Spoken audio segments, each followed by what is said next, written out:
नमस्कार मित्रों, जय श्री कृष्ण। आज हम बात करने जा रहे हैं एक 22 वर्षीय महिला कंडक्टर के साथ घटी घटना पर। भावनगर के मुख्य बस स्टैंड पर सुबह के 10 बजे का समय था। स्टेशन पर काफी चहल पहल थी। मुसाफिर अपने सामान के साथ जल्दी में दौड़ रहे थे।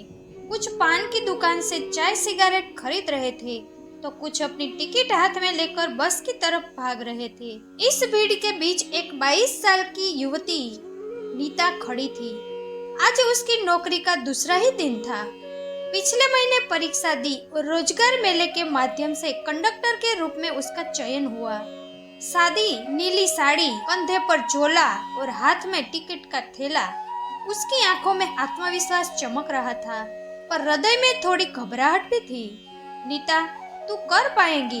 सभी पुरुषों के बीच महिला कंडक्टर बनना आसान नहीं है, पर तुझे हिम्मत नहीं हारनी है, ऐसा खुद को बोल रही थी। बस की तरफ बढ़ी। आज उसकी ड्यूटी भावनगर से अहमदाबाद जाने वाली बस में थी।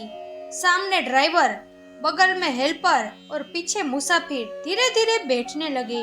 नीता ने घड़ी देखी। सुबह के 10:30 बज रहे थे। बस रवाना होने वाली थी। बस स्टॉप से बस धीरे धीरे बाहर निकली। नीता ने अपने थैले से टिकट काटने की मशीन बाहर निकाली और एक एक मुसाफिर के पास जाकर टिकट पूछने लगी।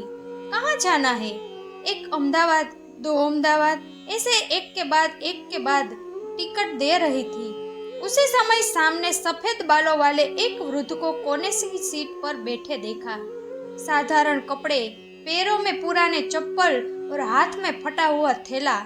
ऐसा लग रहा था जैसे वे जीवन का बहुत सारा बोझ अपने कंधे पर लेकर बैठे हो।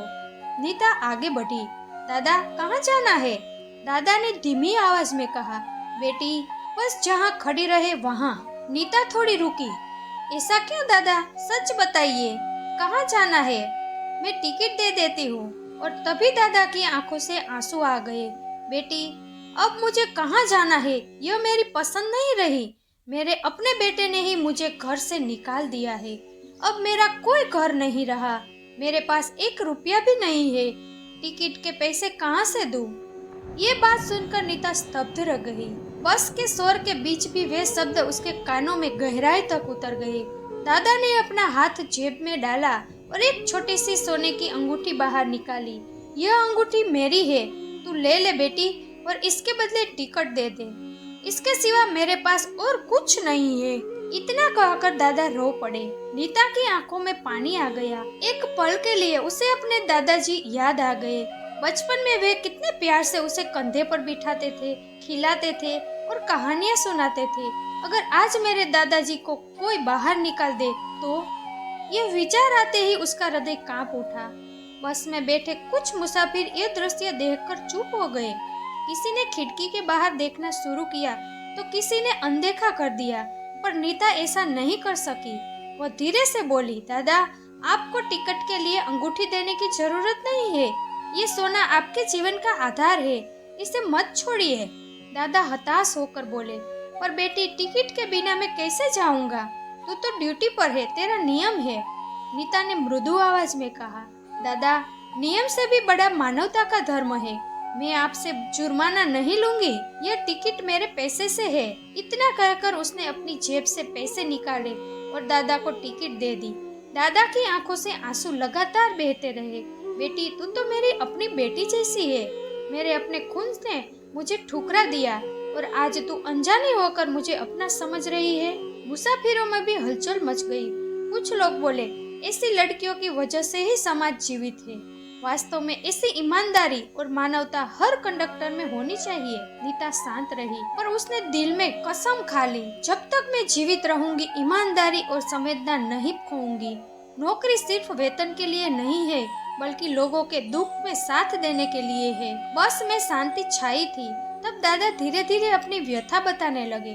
बेटी, मैं पहले बहुत खुशहाल जीवन जी रहा था। खेती, घर, परिवार सब था। अपनी बेटी को शिक्षा दिलाई, अच्छे घर में शादी की, पर आज उसी बेटी ने कहा, अब आप हम पर बोझ है और मुझे घर से बाहर निकाल दिया। नीता ये सुनकर चौंक गई। दादा, बेटी अपने पिता को बाहर निकाले, ये कैसे संभव है? दादा हल्की मुस्कान के साथ बोले, संभव है बेटी, पैसा जब आंखों पर पट्टी बांध देता है तब लोग खून के रिश्ते भी भूल जाते हैं। बस में बैठे कुछ बुजुर्ग अपना चेहरा ढककर विचार करने लगे। एक युवा मुसाफिर ने कहा, काका आप चिंता न करें, इस देश में अभी भी ऐसे लोग हैं जो बुजुर्गों को अपना मानते हैं। पास बैठी एक माँ ने अपने बच्चे से कहा, देखो बेटा, ये कंडक्टर बहन जैसे लोग जीवन में प्रेरणा है। तू भी बड़ा होकर कभी किसी का त्याग मत करना। बस का वातावरण बदल गया था। लोगों को लगा कि यह सब अब मात्र यात्रा नहीं बल्कि जीवन का एक पाठ पढ़ा रही है।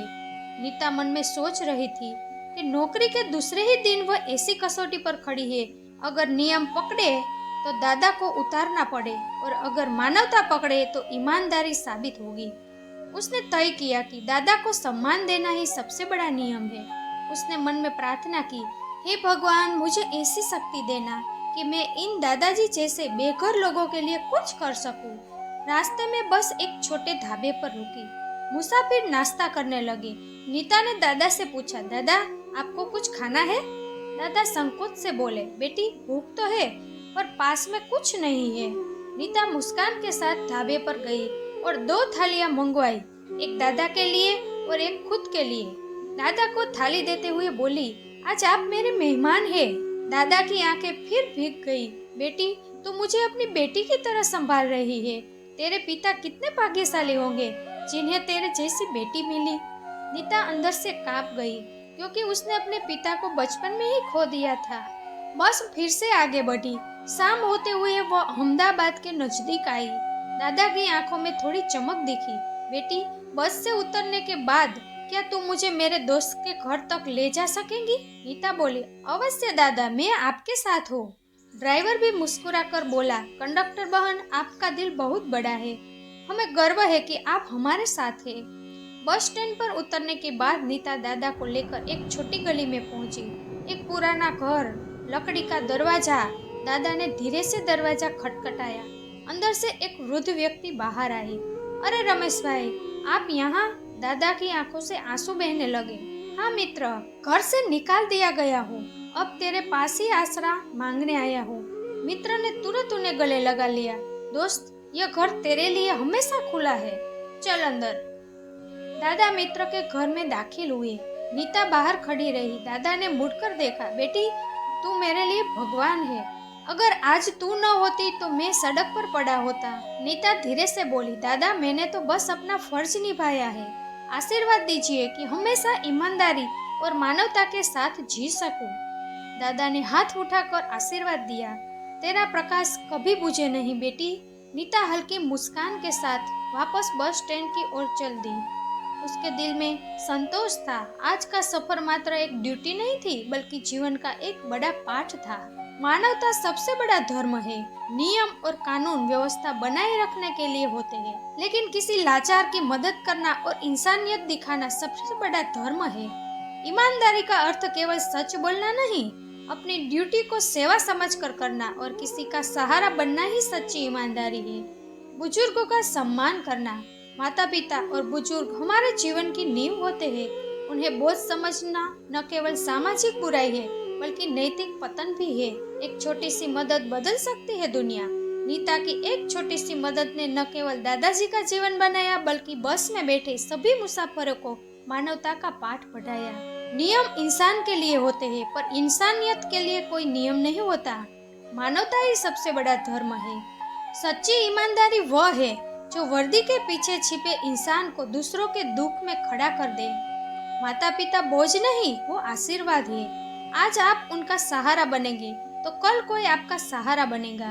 एक बेटी का फर्ज सिर्फ जन्म देने वाले के प्रति नहीं बल्कि हर उस पिता के प्रति है जो समाज में बेसहारा है। मित्रों, यह कहानी काल्पनिक है। यह हमें संदेश देती है कि जीवन में नियमों से ऊपर मानवता होती है। यदि आपको यह कहानी पसंद आई हो तो ऐसे ही प्रेरणादायक कहानियों के लिए हमारे साथ जुड़े रहे। भगवान आपकी सभी मनोकामनाएं पूर्ण करे। हमेशा खुश रहे, हंसते रहे और मुस्कुराते रहे। फिर मिलेंगे एक नए वीडियो के साथ। तब तक के लिए जय श्री कृष्ण। राधे राधे।